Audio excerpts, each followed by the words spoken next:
Hello, everyone, and welcome to the Hemingway Jones live fountain pen show. This is our little corner of the internet where we talk about fountain pens, inks, journals and journaling, and just about everything and anything to keep you inspired.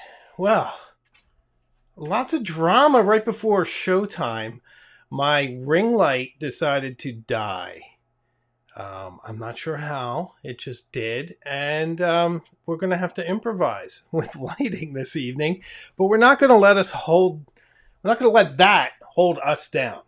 I also do have kind of this backup light, but I'm not sure if it's going to hold out. So I'm going to wait until we do our primary topic of the evening before we turn it on. So that will be the Magna Carta Mag 600 versus a Vintage Waterman Flex pen, which is right here. Waterman 5 with an ideal nib. So I think the best way to compare them, side by side, talk about it. See if the Magna Carta Mag 600 fountain pen with the True Flex nib really is like Vintage Flex. It's one way to tell. So hopefully you caught the video that I released over the weekend. So I hope you saw that. So I do want to mention, if you like this kind of independent content, unaffiliated with stores or brands where I can do and say anything I like, I'm not here to sell you a pen. Some channels, some people are. I don't mind if you buy pens. I will share the joy of your new pen purchase with you. But I'm just here to keep you inspired, to keep you writing, to keep you focused, to keep you journaling, and to sort of think about pens in different ways, and to think about journaling, life, and everything else we touch in new and creative ways. So that's why we're here. But if you do like that kind of content and you enjoy a little unaffiliated pen content, then please subscribe. Or if you would like to get more active, please join the channel. And speaking of joining the channel, I would like to take this opportunity to recognize some members of the channel, members of people who have decided to support the channel in a very real way, financially, and also with their good advice and in participating in some of the videos that we put up in the members section, the Zoom meetings, and pretty much everywhere else I am around the internet. They are there with me. But I want to recognize those that have been here for a year as of today. So that is Patrick Blinderman, Judy Anderson, Wolfkate Witch, John Manuel, Gino Pagnanini, Phil Munson, James Fahey, Nancy Layton, Benjo Markland, Jim Kerrigan, all members for 1 year. Many of you are in my chat right now. Thank you guys so much for the love, the support, the good counsel, the fun, the good memories, the great letters and the letter exchange. Thank you so much. I wouldn't be doing this without you guys. Believe me, I would have gotten bored and moved on to something else without you guys inspiring me. So thank you very much. So I definitely wanted to single you guys out for special thanks. Thank you. So it feels like forever for me since I was last here. I was away in Quebec, had some really interesting adventures up there. I'll tell you a little bit about that in a little while. But I also want to recognize someone very nice, very lovely to me, and that is Philippe Boulignan, who invited me to tour Parliament. He's a member of the Quebec Parliament, and he invited me to tour the Parliament building with him. And unfortunately, I wasn't able to make it, and I'll tell you guys why. By the end of this broadcast, you'll know. But it was just so generous of him. He made me feel so welcome in Quebec. And I just really, if you're watching, I really wanted to thank you. Thank you so much. Your generosity means a lot. And I'm sure we'll connect the next time I'm up there. But had a wonderful time in Quebec. A wonderful, magical place. A very civilized place. And it just felt really, really good. Simon Krupa asked, did I go to Tim Hortons? Of course. Can you get in and out of Canada without going to Tim Hortons? I'm not sure. I think it's a law. I think it's a Canadian law. You have to stop there. Wonderful place. But I definitely want to single him out. Also, did you guys know that this week's video is Do You Need Another Yovo Nib featuring William Morris? Did you know that? That's this week's video. Last week's video was Cool or Not Cool Part 2. If you haven't caught that, please do. It was a lot of fun. Helen and I. Pretty epic. Lots of controversial opinions. So I hope you guys caught that. And then, of course, the Magna Carta Mag 600 video, which is a lot of fun. And I'm going to have a lot of fun comparing those two. But first, I want to tell you a couple stories. One is, did you guys know I'm a roofer? It's true. I didn't mean to be a roofer, but last week I turned into a roofer. And this is one of those situations where you really shouldn't do a do-it-yourself home project unless you know what you're doing. But sometimes you have no choice, especially in Massachusetts, where it's next to impossible to get a contractor to show up and come back again. So what happened was I was on vacation last week. And, always nice to have time off, but I'm not one of these people that handle a lot of time by myself very well. I start looking for ways to fill it up with things, or I get kind of weird. I get sort of depressed. So I have to stay busy. And one of my big projects is the roof on the sunroom. I had a roofer come out, take a look. And the problem is it's old. The sunroom's kind of old. I'm going to frame it out at some point, but I'm pushing that off until the contractor market cools down a bit. And the roofer came out and said, you could do this yourself for $500, kind of told me how. And I was like, can you just do it for me? And he's like, well, $1,000. I'm like, fine, no problem. Anytime you want. And then he just ghosted me, just broke my heart and ghosted me. But he did tell me the stuff I needed. So I went out, I bought it, I sealed the roof. And, you get this 5-gallon roof sealer. It's this big bucket. And I don't have a lot of experience with this stuff, but you need to stir it to make sure it's all mixed. And I popped the cap off and I had a piece of wood and I'm churning and stirring like I'm making butter and churning butter for like 10 or 15 minutes. And my idea was that I would dip the roller in and I would go from the edges on a ladder so that I wouldn't put any unnecessary stress on the sunroom roof. So once I mixed, I realized I couldn't do that because it was so liquidy that I would have dripped it on the windows and on the ground and just everywhere. I'm messy as it is, let alone trying to dip, go up a ladder, paint, go down, dip. That's not going to work for me. So then I realized I need to get this up on the roof somehow. And I only have a ladder that's just slightly shorter than the roof. So I have this big jug of roofing material, sticky white stuff. It's white, so it reflects the light from your roof and keeps it nice and cooler-ish. And it's silicone, so it'll seal the roof, get into all the grooves and cracks, and make it so that when the heavy snow loads on there this winter, it won't melt and find its way into the porch, which is what it does, makes puddles. It's no fun. I'm out there mopping. I'm swabbing the decks, as I like to call it. So I have this giant bucket. It's quite heavy. I have a ladder, and I'm by myself, which is kind of typical for me, get myself into these situations. I have a big piece of wood in there, a stirrer, solid stirrer. So I couldn't really take that out without making a mess. So I have to somehow get this thing up a ladder onto a roof and then get myself up there without it being on myself.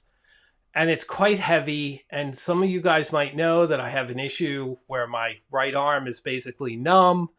And I'm also worried about throwing out my back. And I have a bad foot that's all swollen on top of it. So this is my situation. So this thing weighs like 50 plus pounds. Actually, I don't know how much it weighs, but let's just say for argument's sake, it certainly felt like it weighed 50 pounds. And I had to keep it balanced because it's full. And here I am like carrying it almost like a bear hug up the ladder, put it on top of the ladder, and then I'm kind of working my way up. And then I got it on top of the roof. And in my mind was this like viral video that somehow one neighbor's Ring camera would pick up of me falling, the ladder falling, and then the silicone just coating me and making me look like some kind of crazy alien all covered in silicone or something. But fortunately, that did not happen. But I felt like it was close to happening. I set it on the side by the roof, and then I had to sort of climb around it because it was where I normally am. So at that point, I'm worried I'm going to push it off the roof, but I did not. So I then had to carry it from there up to the edge of the roof, and it was pretty stable then. And then, of course, dip the roller, and then I'm out on the roof at that point, walking, painting it on. And I kind of expected more. In my imagination, it was going to be this thick of like silicone. And, you know, it just sort of looks like white paint. But I painted on the whole thing, and it took about 2 hours. I took a brush and I went on the seams and I got it all in there so that it was all inside. And then I did find a hole. Looked like a little bullet hole in the actual roof. Not all the way through, but on the outside part. And I put like 3 or 4 layers of it on there. So hopefully that's okay. If not, I'm going to have to go back and putty it. But I did finish it, and then I made a little bit of a mess on the edge of the roof. And at one point, I actually fell in it with my feet. I started to slide down, which could have been ugly, but somehow I righted myself. I was sort of sliding like a skateboarder or something, but I righted myself. I sort of weighted myself down and made myself onto the dry part and got off and finished the rest of it. It looked thorough. I was fairly happy with it. And then, of course, I had to get it back down the ladder without killing myself. So that was my roofing experience. I became a roofer. So I just thought I'd tell you that. The moral of the story is, if you can get a contractor out, get a contractor out. Okay, so I feel like I've probably kept you waiting long enough. I'd like to tell you some Quebec stories, but first, let's go to the main event and compare this pen with the vintage pen and talk about it as we go.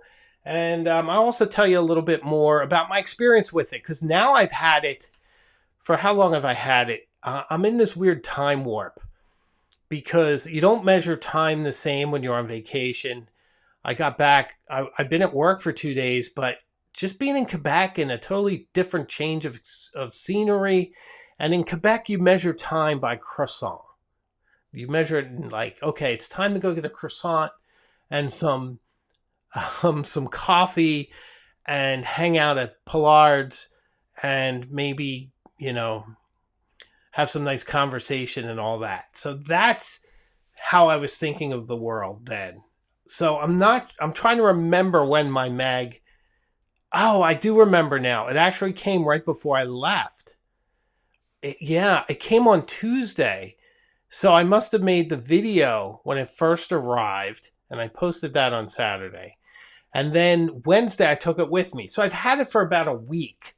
Now, the thing is, it's a 14 karat gold nib. It's very similar to some of the vintage nibs. Some of those were even 9 carats, 14. I'm not an expert in vintage nibs, but I know they vary. But the Mag 600 I've had for a week. You know what's funny? I put it in this pen case. It feels empty. It's so light. For a second, I panicked. Like, oh no, it's not in here. Because it's that light. It's preternaturally light because it's ebonite. With an ebonite feed, very pretty pen. I'm going to check the ink level because the worst thing you can do is, yeah, it's empty. Is not have ink. See, the one thing I did notice about this is it is so thirsty. This pen is so wet with the ebonite and it's so thirsty that this is the second time I'm filling it since I bought it. And I do need to apologize. I need to go out of frame just to reach my ink. I'll give you a view of the pen while I do, so that you have something nice to look at, and it's not so jarring that I'm out of frame. But there you have it. Alrighty then. So, I did reach it, and I'm back. Hi. I'm back. Sorry about that. So, I've been using Diamine Oxblood. One of my favorite colors. I use it quite a bit. You guys are very familiar with it. I know many of you love it too. This is Rhodia paper under here. I'm going to try to fill this gently. Nice micro, whatever you call that stuff. Here's a paper towel we'll put underneath. Hopefully we won't have an accident. All right, so we're going to fill this up, and then we're going to make sure the Waterman 5 is filled, because I'm pretty sure that's empty too.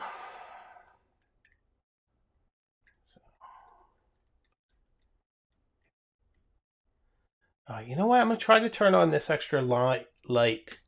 But the lighting's not too bad. It's almost better without it. But we'll see how long that holds up.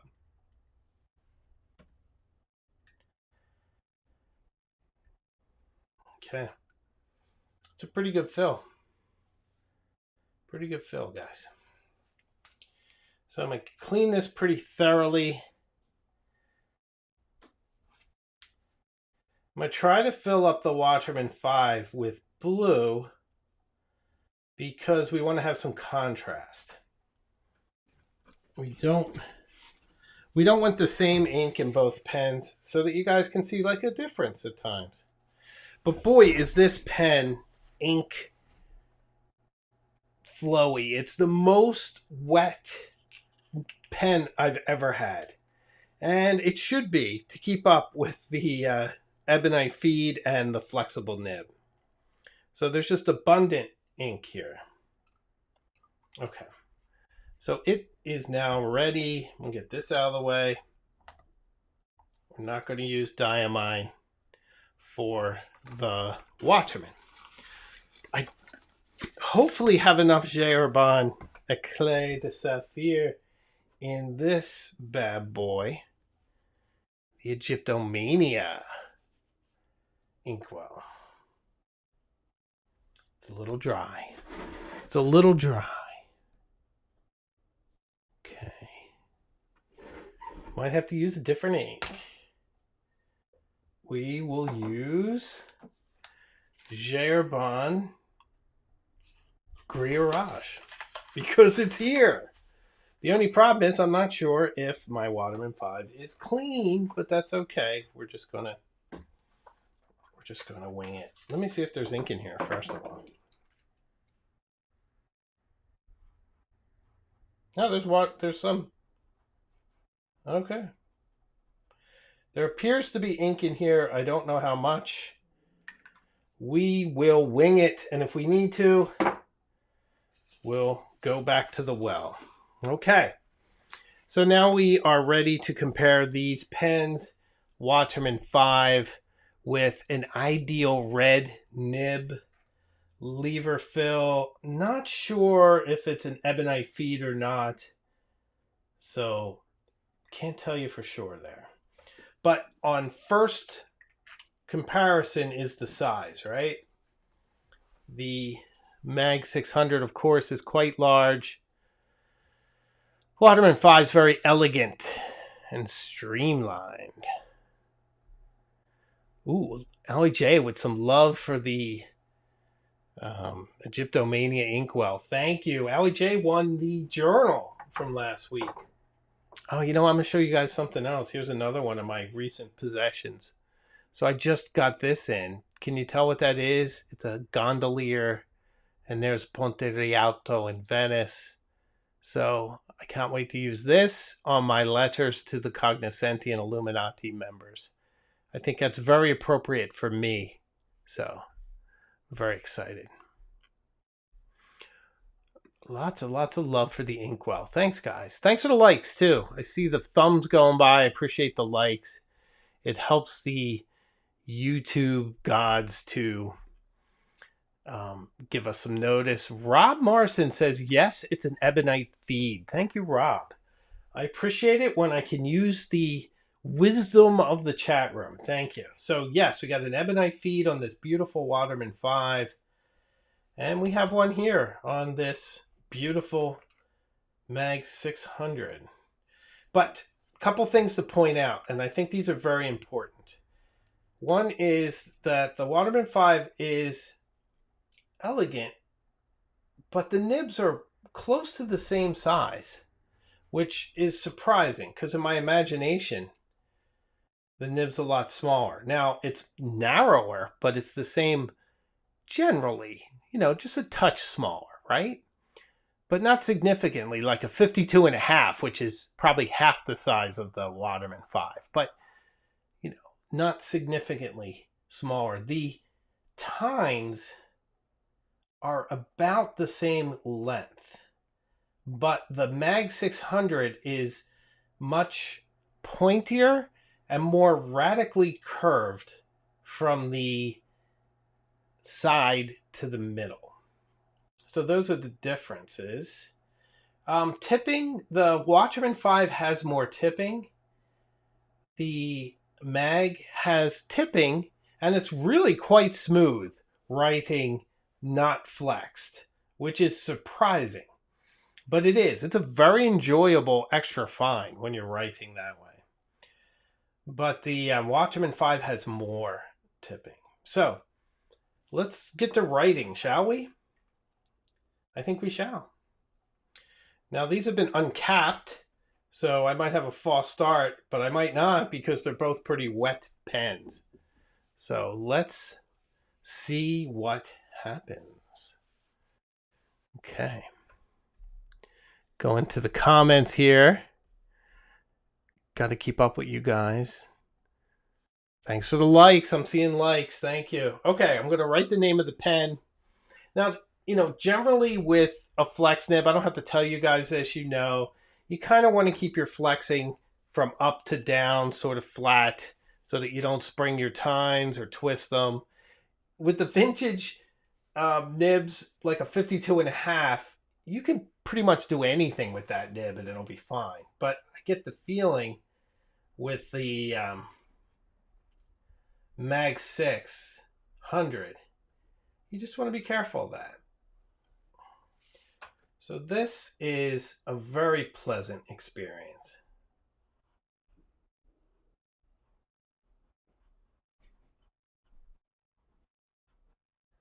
Okay. Now you noticed it didn't false start. So even being open, there's enough ink. It's got a ebonite feed. Thanks, Rob. So it can keep up, which is very nice.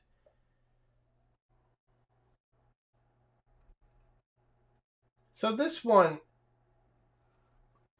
you can get pretty fine. You just need to have a very light touch. Probably lighter than I normally am, but you can. See, I'm light there. What happens to me is I don't have a lot of subtlety. So I can write very light and get a very fine line. Because I'm not really thinking about when to flex. As soon as I get into flexing is when I sort of run into trouble. One thing I did notice is this is not Eclita Sapphire in here. It looks like it might be Bleu de Profondeur, or it might be, yeah, I think it's that actually, because I was thinking it might be Blue Black from Mont Blanc, but it looks too light for that. Okay. So you can see from this, right? It's pretty wet. You can go on for a bit without it skipping. It's not railroading. It's just doing its thing. Look at this. It's indefatigable. Look at this. This is impressive. I've actually never done this before to this extent. That's impressive. That is an impressive nib. I mean, that is really impressive. You gotta love it. These guys really knew what they were doing.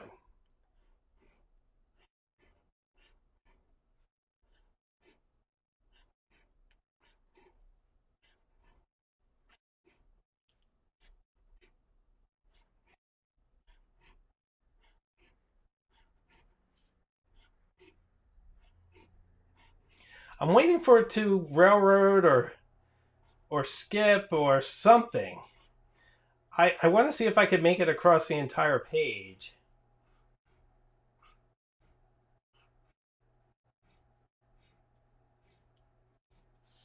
Yeah, indefatigable. Look at that. That is super impressive. Miss Marilyn Darn says Waterman Serenity Blue. I don't know if it's that because I haven't really dug that ink out in a long time, to be honest. So, but it does actually look like Serenity Blue. You know what it probably is? It's probably a mix of like 3 different inks.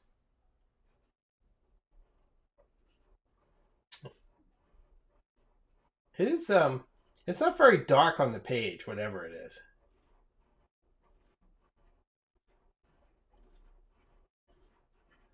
Okay, so we're doing enough curlicues. I think you get the idea. And I'll say the experience, this is a very flexy nib. It has very little resistance, but I would say it's probably a touch firmer than my 52 and a half, which we can compare as well. But the 52 and a half is like a paintbrush. But the 52 and a half also tends to railroad more and just sort of have false starts and whatnot. This Waterman 5 doesn't. So I feel like when this pen was created, though, this is for writing. This isn't a calligraphy pen. This was a flex nib pen for people who write, and I think it was, you would sign your name, and it was a lot of fun to sign it. Oh, I think it's running out of ink now.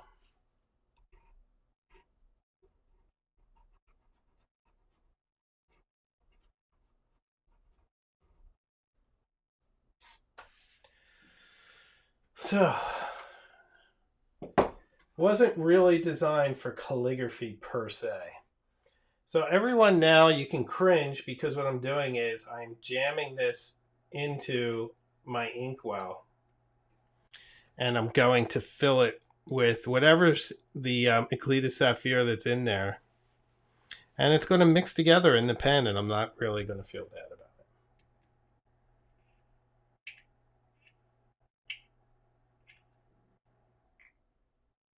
Hopefully enough went in there.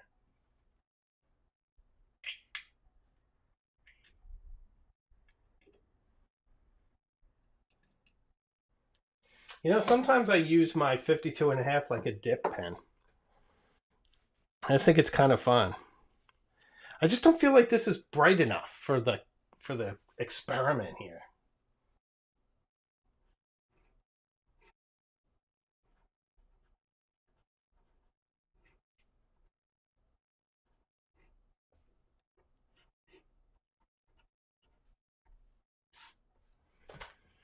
Yeah, see, that kind of pops a little more.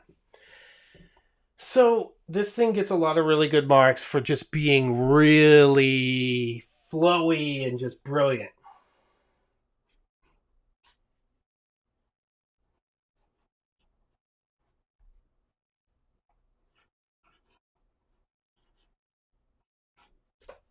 All right, let's try the other one.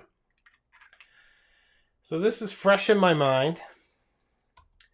Let's try the Magna Carta. Oops, look how wet that was. It actually, the pen rolled into it and smeared it. So, Miss Marilyn Darling must be cringing seeing my bad handwriting, but I'm doing the best I can. Miss Marilyn Darling has absolutely beautiful handwriting. Whoa.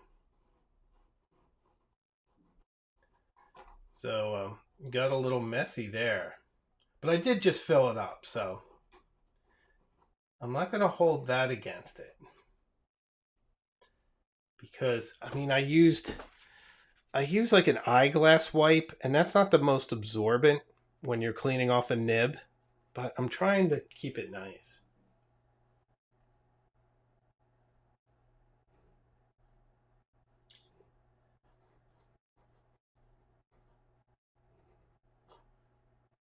So I can tell you a couple things.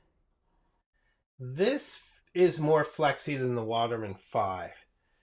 I would probably put it in the same category as the Waterman 52 and a half. But is it as reliable?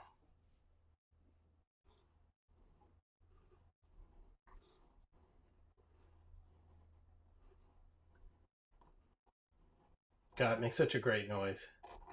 You know, I was watching this documentary on Howard Carter, and it showed him in the Valley of the Kings and doing his whole expedition, and it had him writing with a fountain pen and an old Victorian dip pen early in his career. And it was one of the ways I was connecting with this.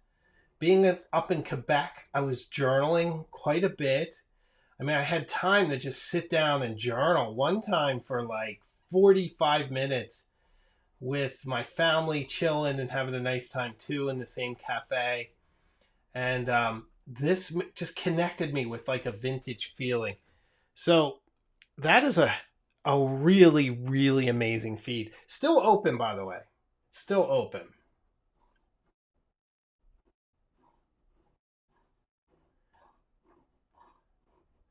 So this feels longer. The nib. It also feels very flexible, and I'm not sure it's broken in yet because I don't go nuts with it. I feel a little uncomfortable. I feel a little uncomfortable with what I'm doing right now, to be honest. But I know I can do this, being nice and straight, trying to get some nice line variation. It's clearly there.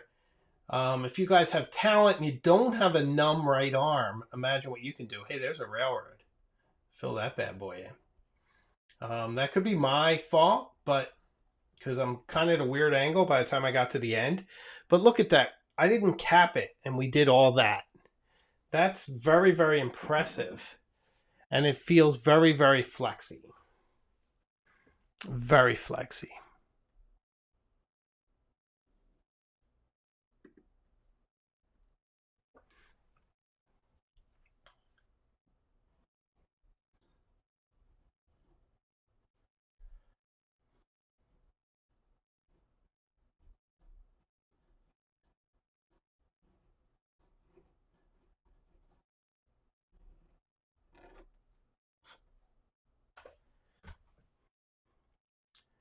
Yeah, it's not bad. It's really it's really kind of fun to write with. One of the ways I really like writing with this is the way I sort of write with all flex pens, and that's very light.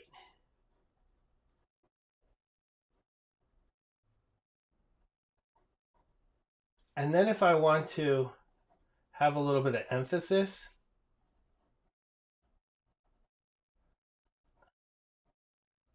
I know I can like lean into it and do something cool.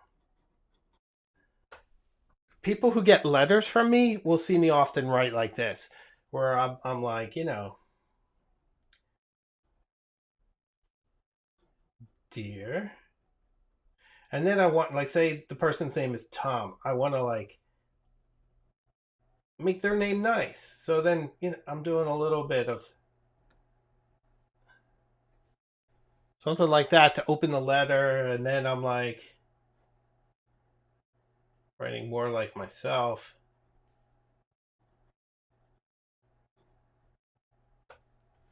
So you can just kind of have a lot of fun.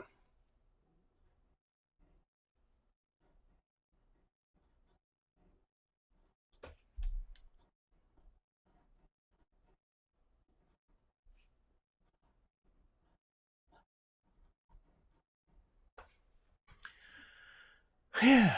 I like it for emphasis. It's a lot of fun to write with this thing. I could get carried away because I really like how it is as an extra fine. I think it goes at least a broad, if not double broad. I mean, some of these lines look double broad. So the line variation is definitely there. Now my Waterman 5 is probably fine to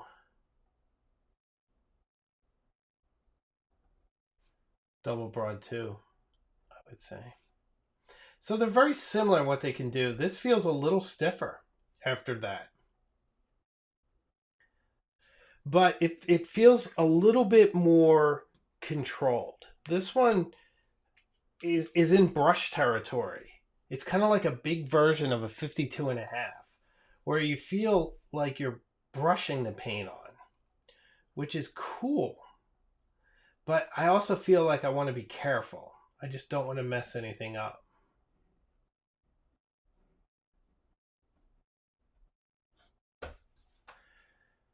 But very effective. And it's so light, and it just has great dimensions. I'm getting away from fatter pens. I think I mentioned that before. But this one has like really good dimensions. It's very comfortable in your hand. Remember, you can't post it. So, but very comfortable in your hand. Very balanced.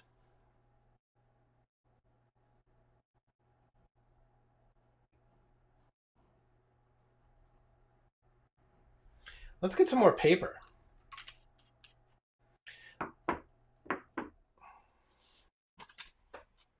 It's so wet though, guys. Can you make out how wet this is? Look at how wet that is. If you can't tell, I mean, it's still glistening. So I'm afraid to move it around too much. I've written a couple letters to members of the channel. Oh, I guess I could have used the back. Maybe I still can. I've written a couple letters to members of the channel with this pen, and what I did was I had to leave it and go into the other room. This is a very large Rhodia pad, by the way. I would leave it. I wrote the letter, I left it in the other room. And then I went back, folded it, and put it in the envelope. So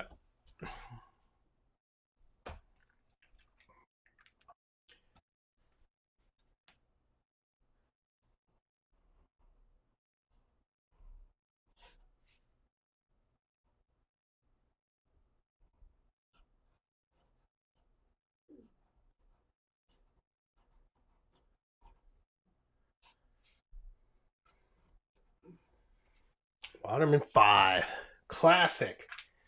Brilliant pen. So I said in my video that I was really proud of these guys, that they set out to do something and they did it, and they certainly have.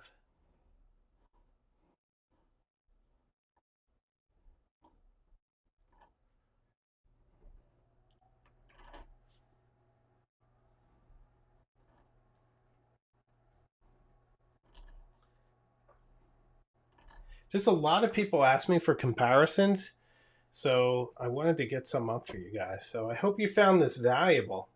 I'd say in performance, you can do a lot of the same things, but I'm actually enjoying writing with this. I like how smooth it is as a relaxed writer. The Waterman 5 is smooth, but it's just not as fun, relaxed.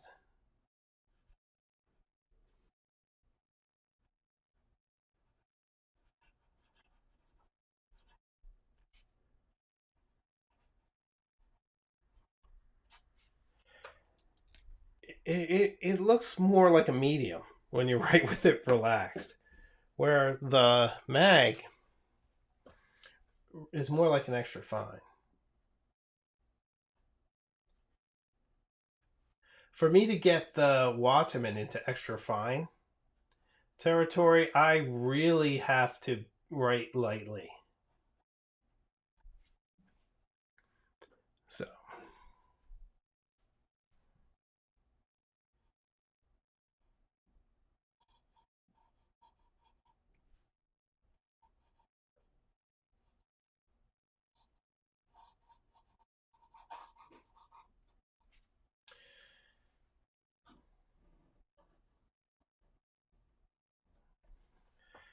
it's certainly fun, but I wouldn't be able to pick a favorite between these two. I mean, I kind of see them as different things. This is vintage, and I love the history. This one is new. It feels sort of vintagey, if you will. Pardon the neologism there. But it's just a joy to write with. It's the lightness, it's the line variation, it's the fact that I could use it for more artistic writing, I could use it for more expressive writing. It's really good for that type of handwriting that I mentioned the other day, where you take your words and link them together. This pen does a really good job with that, and I'm going to mention something in regards to that right now. So let's just kind of take a quick look.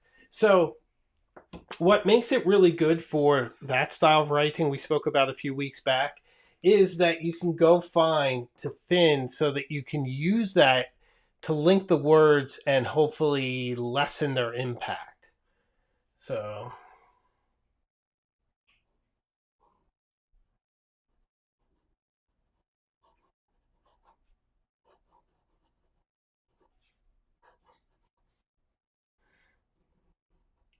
there you want the S to look like an S. You can lean into it to get it into that. You put a little line variation.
So you can just kind of have more fun with linking it and sort of leaning into it as you go. It's a bit of a mess, but I like it. Makes me happy. And I think that's what matters, right? When you try these pens and they keep you inspired and you're doing something a little different, and maybe you're accessing something more creative and just something a little bit different than what you would normally. Oh, look at that. My man Lad Gardner, I didn't even know you were here tonight. I'm so happy to see you pitching in $25 to keep the home turkeys ablaze this Thanksgiving. Thank you, my friend. You are awesome. Laddie's really good with flex writing. He uses fantastic technique. You get a letter from him. It's like it's from the 19th century. So if you're an Illuminati or a Cognoscenti member, write to Laddie. He's a great, great penmanship person. There should be a term for that, right? Penman or something. Fountain pen man. He's quite good. Calligrapher. No, not quite. So very good. All right, so there's the comparison, guys. I hope you got some value out of that, seeing them straight on.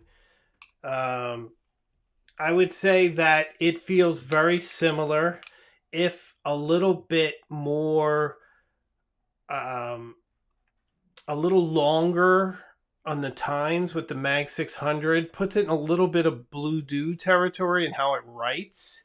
Maybe if it had a touch more tipping, it would feel a little more like this pen. However, it's a joy to write unflexed. You can have a very effective extra fine writer with this and just use the flex for emphasis, which is pretty much how I use it. And really enjoy it. And it feels vintage. It has a vintage look. I see they're coming out in different colors.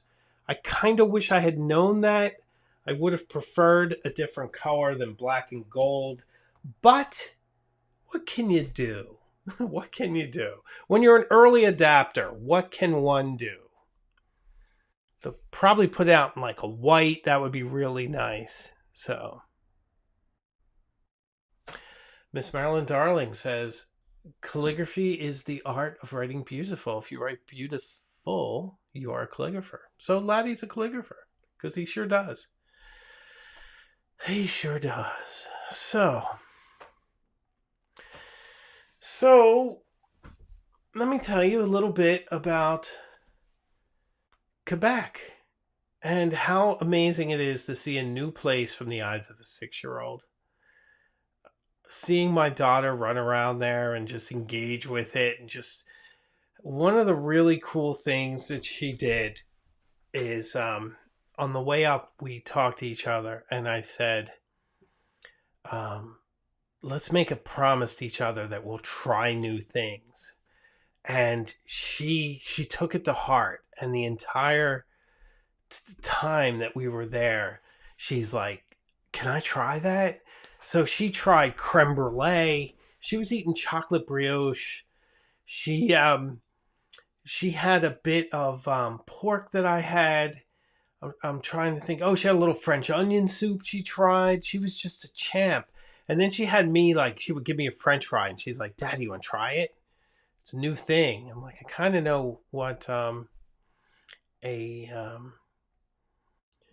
French fry tastes like, but I still did it. And it was just so amazing to see new things through her eyes. We went to like some bookstores and a lot of different restaurants, and just had a blast. And it was really quite cold. It was a preview of what winter's going to be like here, I imagine. There was one day that was around 28 degrees with a 30-mile-an-hour wind. And I should mention that as a roofer, I did end up pulling my back out. So I was walking around very carefully. I kept thinking that I was going to throw my back out, because the way my back works is that it warns me. It gives me these shocks, and I feel my lower back constricting. And if it goes totally out, I can't walk. And it was warning me the whole time. And I was expecting it to go out. And the long drive didn't help, because it was a 6-hour drive up there, which, by the way, my daughter did no problem. But it never did. It never went out on me. So I was very pleased, but I was very careful. I stayed within a short walking distance of the chateau the entire time we were there. But that was one of the reasons why I didn't make it over to Parliament, because I was afraid to walk too far. But the city is so compact, old Quebec, that you could be at Chateau Frontenac and go down to like the Petit Champlain and walk around, and then just take the funicular back, and it was pretty easy and not too hard on yourself. Or you could walk on the part up by the gate where Pollard is and the bookstore and all that, and be fine. So I was very careful. A lot of times my back goes out because Imogen, my daughter, will run at me full speed and like jump up on me, and that's the kind of thing that does it. And even if you say like, oh, you know what, be gentle, she loves not gentle. And if my kid leaps up on me, I'm catching her and I'm hugging her, because you just have to spend as much time, quality time with them as you can. So it was actually lovely. Uh, oh, Kurt would like me to clean his gutters. Can you quote me a price for gutter cleaning? Yeah, it cost me 200. By the way, we had a guy, um, but I would have to factor in transportation to get down there. So I'm afraid. So yeah, just an amazing city, so civilized. People are so nice. Fortunately, my wife speaks French, so language wasn't a problem. I tried some French. You guys know I speak almost conversational Italian. I'm working on it every day, though. I have Duolingo, and I'm studying. But I did do my best in French, and just made some great connections. And I'll even say some nice things about Chateau Frontenac. Um, we only had a room until Saturday. The hotel was booked. And we wanted to see if we could stay till Sunday. So we asked them if we could stay an extra day. And they said yes. There was a room, and they kept us in the same room. We were able to stay an extra day. That was nice. And when we picked up our car from the valet, they charged it for us, which was really nice. And they didn't charge us for that. So it was very, very, very nice. Just a fantastic trip. And did I film there? Did I film there? What do you guys think? Did I film there? Did I film there? I did. I filmed there. So I'm going to do something with that. I don't know what. But I did film there. So let me mention this week's video again is, do you need another Yovo nib? Do you really need another Yovo nib? Guys, watch this video because it's an interesting video. And I think sometimes people in YouTube, in the world of YouTube, probably not you guys if you're watching the live stream, but you start one of my videos and you don't really know where it's going. But I think I craft a pretty good argument on Yovo nibs, and I really want your feedback. So please watch this one, respond to my argument for or against. Give me your own points in the comments. But I talk about Yovo nibs. I talk about William Morris. I quote him. Beautiful B-roll. And we talk about the retro 51 Tornado fountain pen. So it's a pretty multifaceted video. I hope you enjoy it. It comes out this week. So it should be super duper fun. Super fun. So I hope you guys like it. Well, we are at the end of a long journey. I can't believe the hour has gone past. This was one of the quickest broadcasts I've ever done. And I was really, I don't know if you could tell, but I was definitely off my game when it started because my dearly beloved ring light died. And I just bought a diffuser for it. I was so proud of it. But now it's dead and I need to replace it. So on that terrible disappointment, I think it's time to end. But I want to thank you all again. And if you've reached this point in the broadcast and you haven't subscribed, please do. I need the support. It makes me lonely if we don't know each other. So follow along, won't you? And I promise you, you're going to see me again. I keep posting videos. We have quite the lineup. Next week is the Thanksgiving special. This week is the Yovo Nib one, as I said. I'll do another live on Tuesday. We have a lot of other fun stuff before the year runs out. So I think you're really going to enjoy some of what's coming up. And I have great stuff planned for next year. So it's going to be a lot of fun. Arthur saying, we're so close to 9,000. We are. 10,000 is my goal. I want to get to 10,000. So follow along, won't you? I promise I won't be obnoxious in your feed. They're just like fun little videos that you can take a vacation and just get into my vibe and just learn something new and think about a pen in a different way. What's wrong with that? So anyway, thank you all. for being here. We'll see each other very soon. Take care of yourselves, and I'll see you further up the road. Bye-bye now.